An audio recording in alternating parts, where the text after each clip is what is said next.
بسم اللہ الرحمن الرحیم تبارک الذی نزل الفرقان علی عبدہ لیکون للعالمین نذیرا صلوات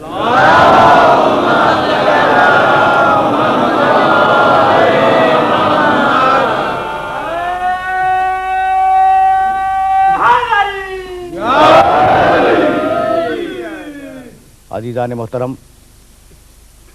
سورہ فرقان قرآن مجید کا 25واں سورہ ہے، اور اس معزز اور محترم اجتماع کے لیے اس سورے کی پہلی آیت کی تلاوت کا شرف حاصل کیا گیا۔ اس آیہ مبارکہ میں پروردگار عالم نے یہ ارشاد فرمایا کہ تبارک الذی، بابرکت ہے وہ اللہ کہ جس نے نزل الفرقان، نازل کیا قرآن مجید کو، علی عبدہ، اپنے بندے پر، لیکون للعالمین نذیرا، تاکہ وہ بندہ پوری کائنات کا ڈرانے والا اور پوری کائنات تک پیغام کو پہنچانے والا بن جائے۔ اس آیہ مبارکہ میں واضح طریقے سے جو بات کھل کر سامنے آتی ہے وہ بات یہ ہے کہ پروردگار نے قرآن کو نازل کیا اپنے عبد پر۔ یہ نہیں کہا کہ ہم نے قرآن کو نازل کیا محمد صلی اللہ علیہ وآلہ وسلم پر۔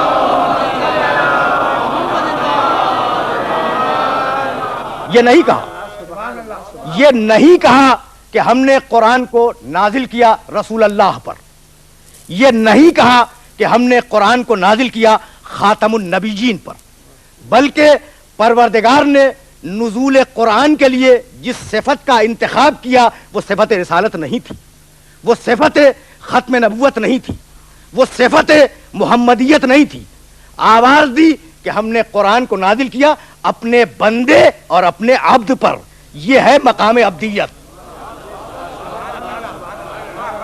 یہ ہے مقام عبدیت۔ بھائی اگر عبدیت کی وسعتوں کا اندازہ لگائیں تو قرآن مجید میں مختلف مقامات پر پروردگار عالم نے عبدیت اور بندگی پر سیر حاصل گفتگو کی۔ سورہ مریم میں ارشاد فرمایا، 19واں سورہ قرآن مجید کا، ان کلو من فی السماوات والارض الا آتی الرحمن عبدا، اس کائنات کا ذرہ ذرہ اللہ کی عبدیت میں ہے۔ ان کلو من فی السماوات والارض الا آتی الرحمن عبدا، کائنات کی، آسمان و زمین کی کوئی مخلوق ایسی نہیں ہے جو پروردگار کے دائرہ عبدیت سے باہر ہو۔ بھئی اسی بات کو ذرا سا لفظوں کی تبدیلی کے ساتھ سورہ آل عمران میں ارشاد کیا، 3واں سورہ قرآن مجید کا، آیت کا نشان 83، وَلَهُ أَسْلَمَ مَنْ فِي السَّمَاوَاتِ وَالْأَرْضِ طَوْعًا وَكَرْهًا وَإِلَيْهِ يُرْجَعُونَ، کائنات کا ذرہ ذرہ اللہ کے دائرہ اطاعت میں ہے، کائنات کا ذرہ ذرہ اللہ کے دائرہ اسلام میں ہے، کائنات کا ذرہ ذرہ اللہ کے دائرہ عبدیت اور دائرہ بندگی میں ہے، وہ اطاعت کے ساتھ ہو یا کراہت کے ساتھ ہو۔ وَإِلَيْهِ يُرْجَعُونَ، اور ان سب کو اسی کی بارگاہ میں پلٹ کر جانا ہے۔ بھئی یہ ہے مقام عبدیت، یہ ہے مقام عبدیت کہ کوئی ذرہ اس کی عبدیت سے باہر نہیں ہے، کوئی مخلوق اس کی عبدیت کے دائرے سے خارج نہیں ہے۔ بھئی اسی بات کو سورہ اعراف میں پروردگار نے دوسرے لفظوں میں انسانوں کے سامنے واضح کیا، 7واں سورہ آیت کا نشان 54، الا لہ الخلق والامر تبارک اللہ رب العالمین۔ بھائی آگاہ ہو جاؤ کہ خلق کی ساری طاقتیں مخصوص ہیں اللہ کے لیے، الا لہ الخلق، آگاہ ہو جاؤ کہ خلق فقط اور فقط وہ کرتا ہے، اور آگاہ ہو جاؤ کہ امر، حکم، آرڈر، امر فقط اور فقط وہ کرتا ہے بابرکت ہے وہ اللہ جو عالمین کا پروردگار ہے. یعنی خالق وہ ہے، عامر وہ ہے، اس کے علاوہ کسی کو عامریت زیبا نہیں ہے.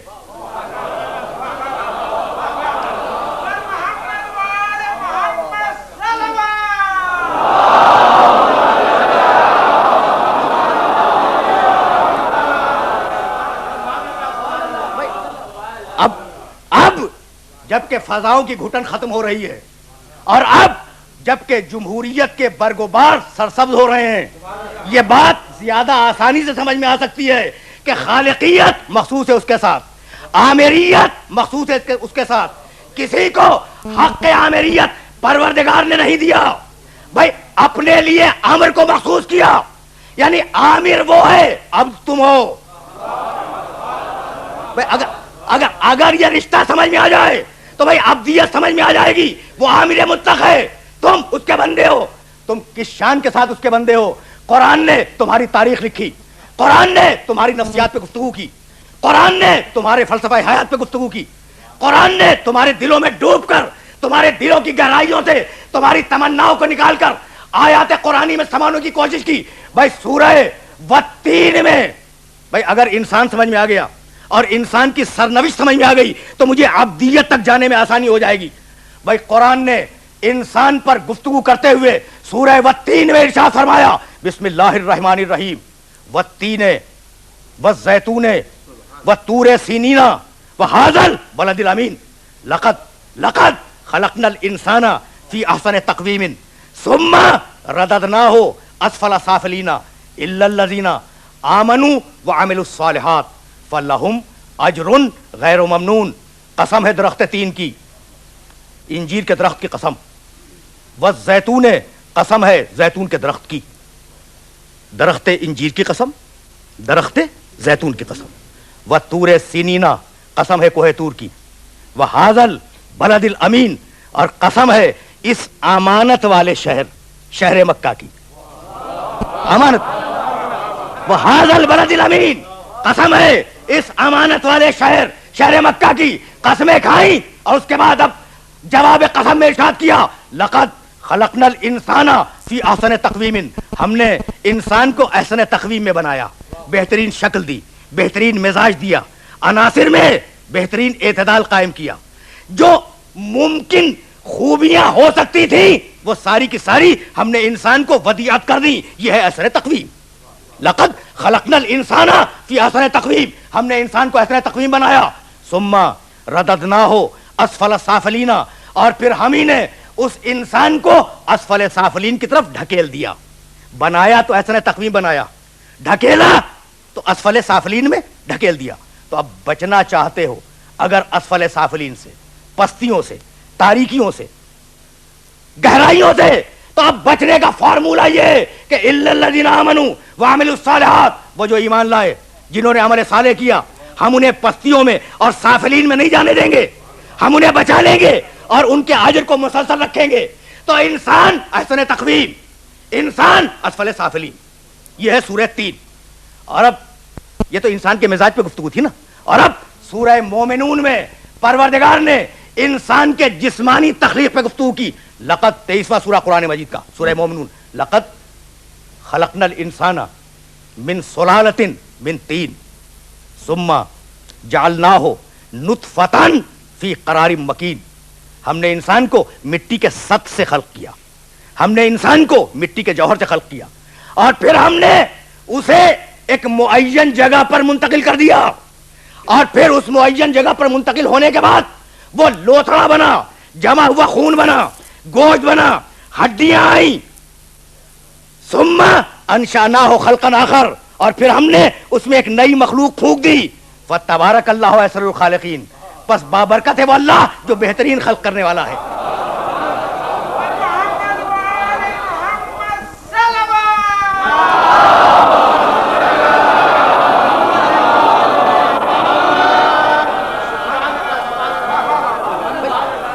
قرآن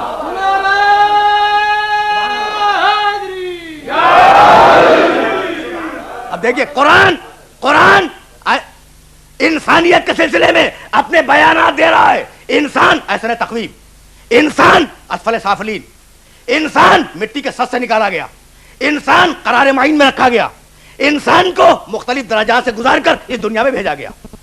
وہ سورہ والتین, یہ سورہ مومنون, اور اب سورہ احزاب 33واں سورہ قرآن مجید کا آخری سے پہلی آیت. انا, بھائی انسان پہ گفتگو ہو رہی ہے اور انسان سے ابدیت تک جانا ہے. انا عرضنا الامانۃ علی السماوات والارض والجبال فابینا ان یحملنها واشفقن منها فحملها الانسان انه کان ظلوما جہولا. آیت کے تیور کو ملاحظہ کریں. انا, بے پروردگار فرما رہا ہے, انا عرضنا الامانۃ, ہم نے اپنی امانت کو پیش کیا. کس کے سامنے؟ آسمانوں کے سامنے. ہم نے اپنی امانت کو پیش کیا زمین کے سامنے. ہم نے اپنی امانت کو پیش کیا پہاڑوں کے سامنے. ہم نے کہا, آسمانوں سے کہا, پروردگار کہہ رہا ہے, ہم نے آسمانوں سے کہا ہماری امانت کو قبول کرو. ہم نے زمین سے کہا ہماری امانت کو قبول کر.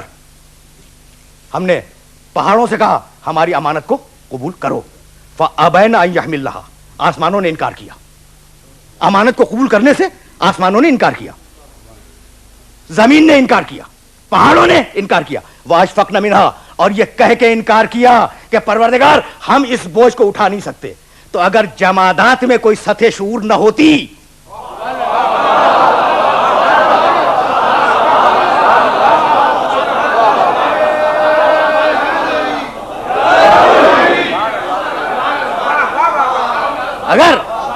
اگر جمادات میں کوئی سطح شعور نہ ہوتی تو یہ سوال و جواب محمل ہو جاتے. فابینا ان یحملنها واشفقن منها, انکار کیا اور یہ کہہ کے انکار کیا کہ پروردگار یہ بوجھ بہت زیادہ ہے, ہم اسے اٹھا نہیں سکتے. بھئی کس چیز کے بوجھ کو؟ امانت کے بوجھ کو اٹھانے سے انکار کیا. فحملها الانسان, انسان آگے بڑھ گیا اور اس نے اس امانت کے بوجھ کو اٹھا لیا. قرآن کہہ رہا ہے فحملها الانسان, انسان نے اس بوجھ کو اٹھا لیا. انه کان ظلوما جہولا, انسان ظالم بھی تھا, انسان جاہل بھی تھا. بھائی صاحبان فہم و فکر سے پوچھنا چاہتا ہوں کہ امانت کو اٹھانا اچھا تھا یا برا؟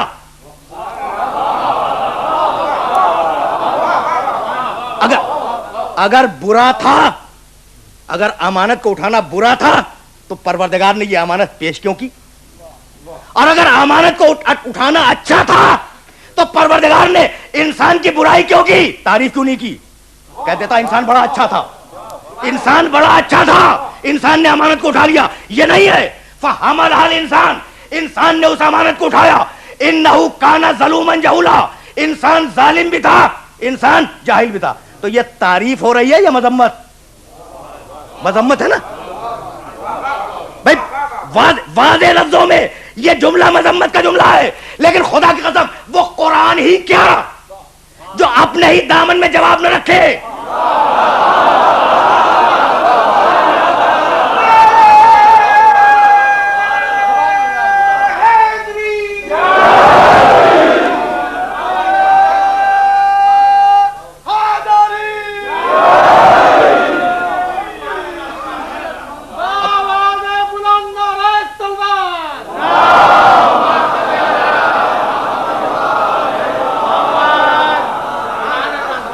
اب آپ ملاحظہ فرمائیں, ایک لفظ سے پروردگار نے ایک لفظ سے اس مسئلے کو حل کیا.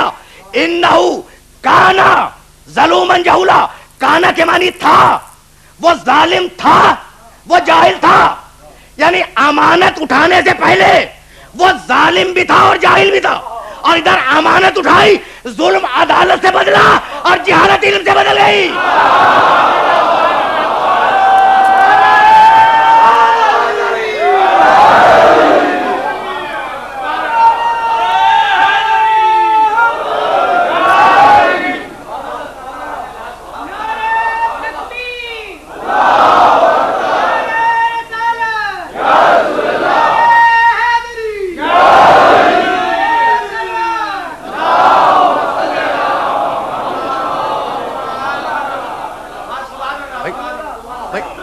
آہستہ آہستہ سلسلہ فکر آگے بڑھ رہا ہے. سورہ والتین, انسان احسن تقویم, انسان اسفل سافلی. سورہ مومنون, انسان کو ہم نے قرار معین میں رکھا, ہم نے ایک پروسیس کے ساتھ انسان کو دنیا میں بھیجا.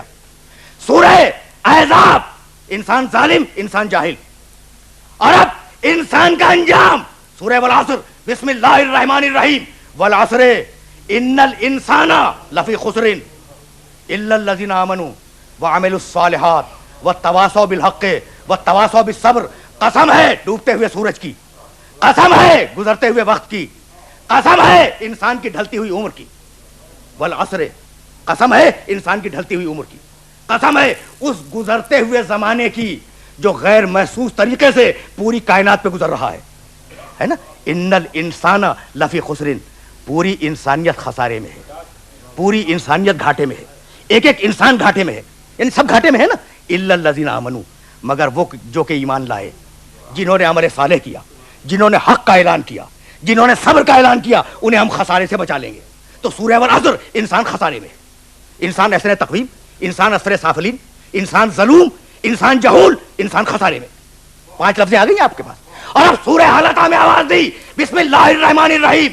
حلطہ علی الانسان حین من الدہر لم یکن شیئا مذکورا انا خلقنا الانسان من نطفۃ امشاج نبتلیہ فجعلناہ سمیعا بصیرا. انسانیت پر بھائی انسانوں سنو، حلطہ علی الانسان حین من الدہر، انسانیت پر ایک زمانہ ایسا بھی گزرا ہے کہ لم یکن شیئا مذکورا، کوئی انسان قابل ذکر نہیں تھا، ذکر کرنے کے قابل نہیں تھا. انا، اب ناس یہ ربوبیت کا ناز ہے، یہ خدائی کا ناز ہے. انا خلقنا الانسان من نطفۃ امشاج، پھر ہم نے انسان کو ملے ہوئے پانی سے خلق کیا، آب مخلوق سے خلق کیا. کیوں؟ نبتلی، ہم چاہتے تھے کہ اس کا امتحان لیں. فجعلناہ سمیعا بصیرا، تو ہم نے انسان کو سمیع بنایا، انسان کو بصیر بنایا. سمیع کے معنی سننے والا، بصیر کے معنی دیکھنے والا. انسان سمیع، انسان بصیر. اب میرے سامنے ارباب فہم تشریف فرمائیں. بھائی قرآن نے کتنی لفظیں انسان کے لیے دی؟ میں نے چھوڑ دی بہت سی لفظیں. بھائی انسان اسر تقویم، انسان اسفل سافلین، انسان ظلوم، انسان جہول، انسان سمیع، انسان بصیر، انسان خسارے میں. اتنی قسمیں آپ کے سامنے آ گئی. بھائی یہ انسانوں کی قسمیں ہیں جو پروردگار بتلا رہا ہے کہ تمہارا انسان، بھائی توجہ رہے، تمہارا انسان ظالم بھی ہے، جاہل بھی ہے، اسفل سافلین بھی ہے، اسر تقویم بھی ہے، سمیع بھی ہے، بصیر بھی ہے، خسارے میں بھی ہے. تو جب قرآن میں خود انسان کی اتنی قسمیں ہیں تو تم جو کہہ رہے ہو کہ رسول ہم جیسا انسان، تو کس جیسا انسان؟